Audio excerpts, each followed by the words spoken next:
Queridos amigos, mais uma vez sejam todos bem-vindos a este momento especial da recapitulação da lição seguindo o ciclo do aprendizado. Bem-vindos ao esboço da lição da Escola Sabatina. Estamos na lição número 10. E o título da lição é Cristo, a Lei e as Alianças. Mais uma vez está conosco o Dr. Reinaldo Siqueira, que é reitor do SALT. Bem-vindo. Obrigado, pastor. Vamos fazer uma oração, por favor. Bondoso Pai que está nos céus, mais uma vez pedimos tua bênção e direção na recapitulação dessa lição, em nome de Jesus. Amém.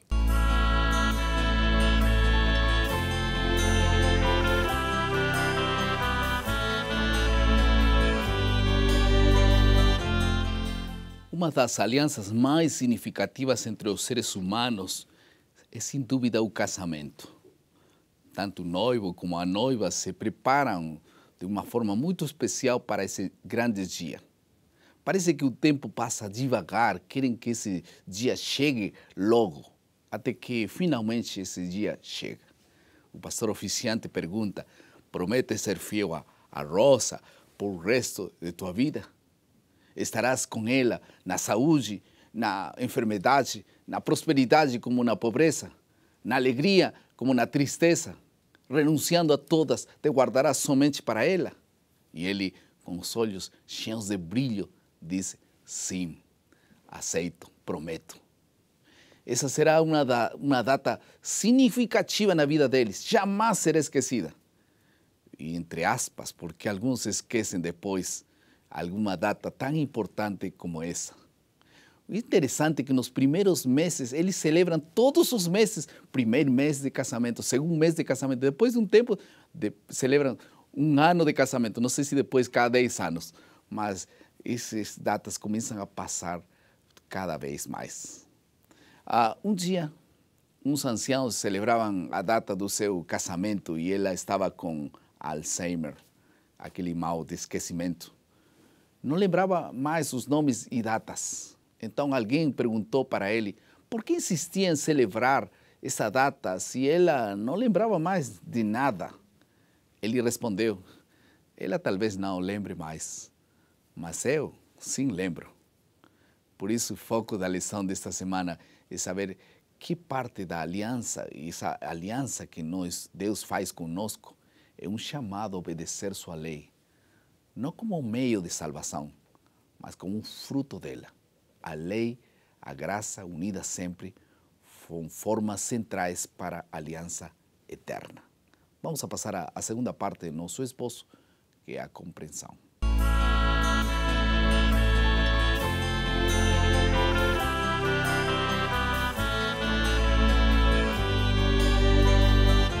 Na história da Bíblia, nós encontramos agora no tema das alianças, em plural. Deus fez muitas alianças, desde o começo até o final. A natureza das alianças, em plural, não é um assunto diverso e uma acaba, uma começa, uma acaba, uma começa. E como que funciona? Realmente não é uma só? Olha, pastor, aqui a lição traz talvez um dos pontos fundamentais para compreender as alianças. Muitos cristãos entendem como se as alianças fossem diversas, cada uma cancelando a outra. Daí, a do Sinai foi cancelada por Cristo, a do Sinai substituiu a de Abraão, Abraão substituiu a de Noé, mas na Bíblia, na verdade, só existe uma aliança, chama Aliança Eterna, que Deus estabeleceu com o Pai e o Filho antes da criação do mundo para a salvação da humanidade. Mas essa aliança ela foi aplicada ao longo da história em diferentes momentos. E aí houve uma aliança, essa aliança da salvação eterna foi aplicada para Adão, foi aplicada para Noé, foi aplicada para Abraão, para os filhos de Israel, e ela chega ao momento que ela passa de promessa para realidade, que é em Cristo Jesus, e é chamado Nova Aliança. Não porque ela é nova, mas porque agora se tornou de fato, não somente promessa, mas um fato, uma realidade. E agora, em que consistia uma aliança? Há dois sistemas entre iguais, entre um que mais ou menos uma parte inicia a aliança estipulando tanto as promessas como as condições, e a outra parte é convidada a participar. Em outro lugar, nós vemos as partes envolvidas na aliança e concordam nos termos relacionados e fazem promessas mútuas, exemplo, casamento, compra imóveis, etc.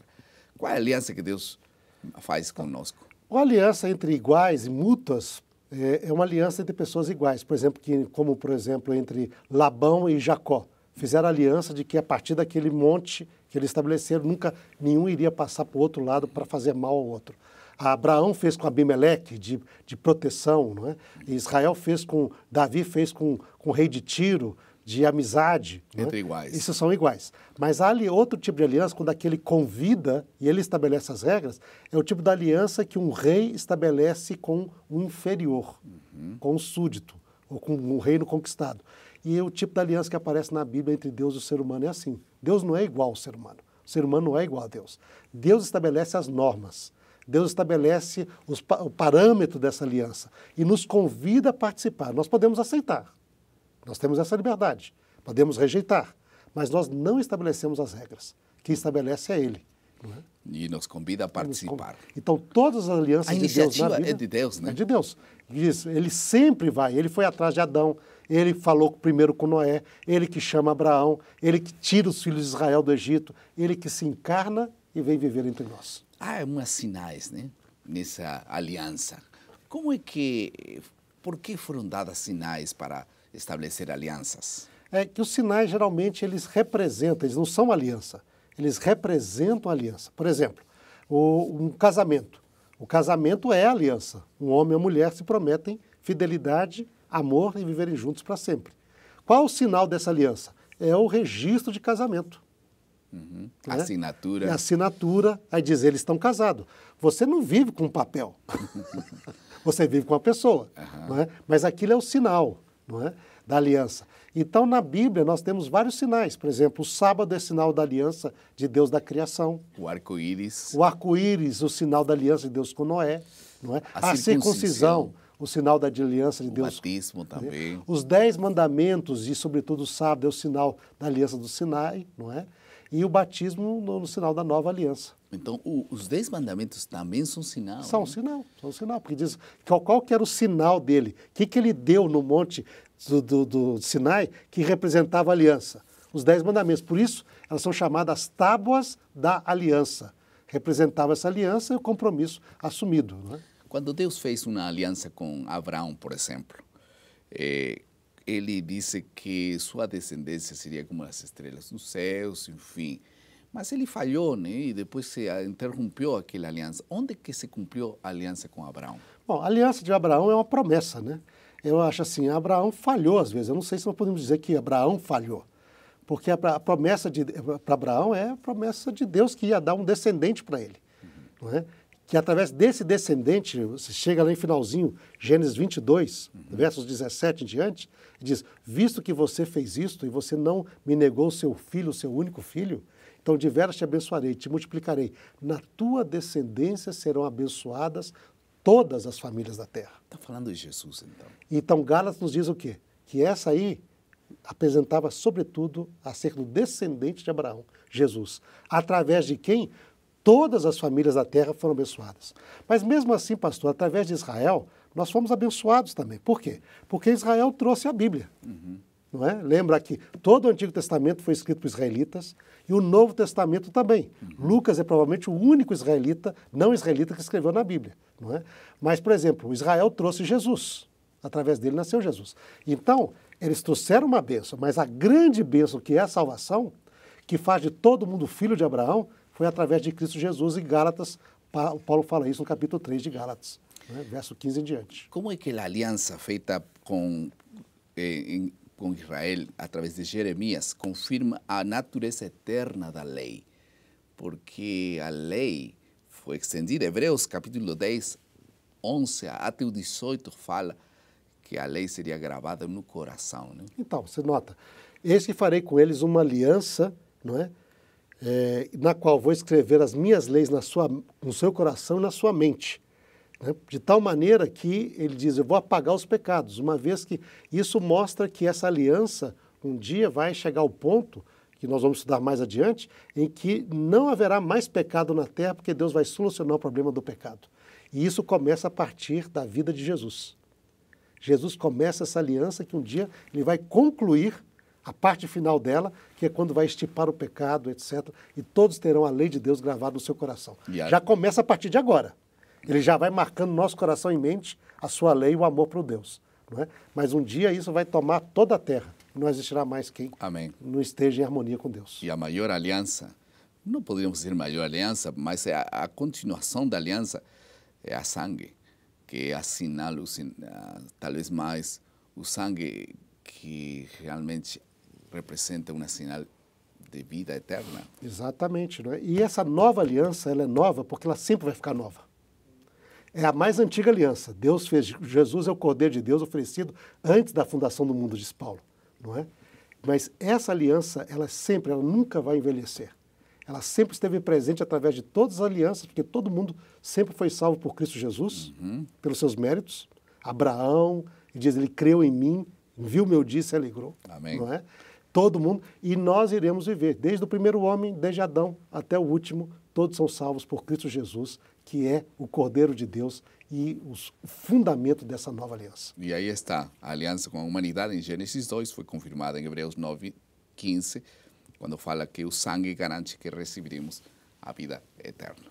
Vamos a passar à terceira parte do nosso esboço, que é a aplicação.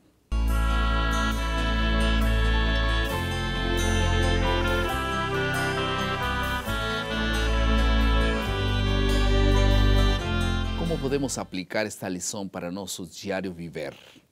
Em primeiro lugar, quando nós fazemos uma aliança com Deus através do batismo, ou através de uma semana de oração, quando participamos da ceia do Senhor, então nossa visão das coisas espirituais se renova.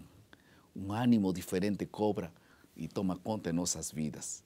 E nós temos um novo ânimo diante das aflições, inclusive, como diz 2 Coríntios, capítulo 4, verso 16.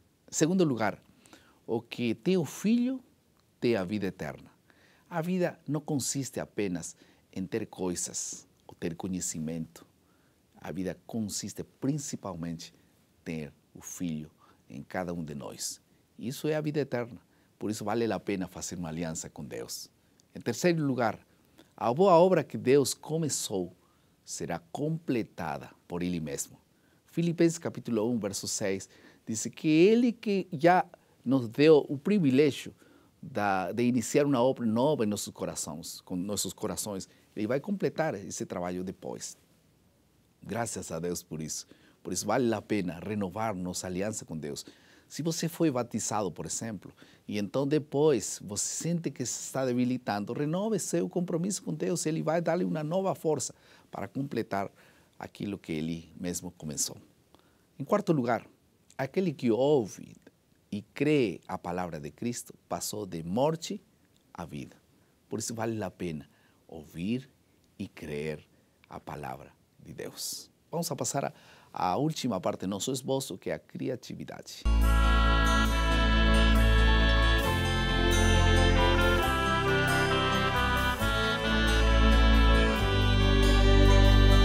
O batismo é uma aliança com Deus.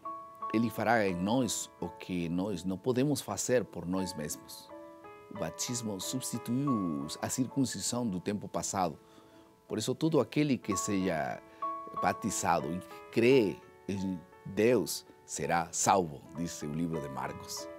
Se já eres batizado, então renova a tua entrega mais uma vez. Salmo 51:10 diz: cria em mim, ó Deus, um coração novo e renova um espírito reto dentro de mim. Vale a pena poder renovar nosso compromisso com Deus. Vale a pena começar e fazer uma aliança com Deus. Não é o melhor que podemos fazer na vida, é fazer alianças com Deus, parcerias com Deus. Essa é uma aliança que nos dará a vida eterna. Vamos orar. Querido Pai, muito obrigado por Tua palavra. Muito obrigado, Senhor, porque tomas a iniciativa frente a um coração enfermo para poder lhe dar nova vida. Por isso te agradecemos, Senhor. Renovamos nossa aliança contigo. Em nome de Jesus.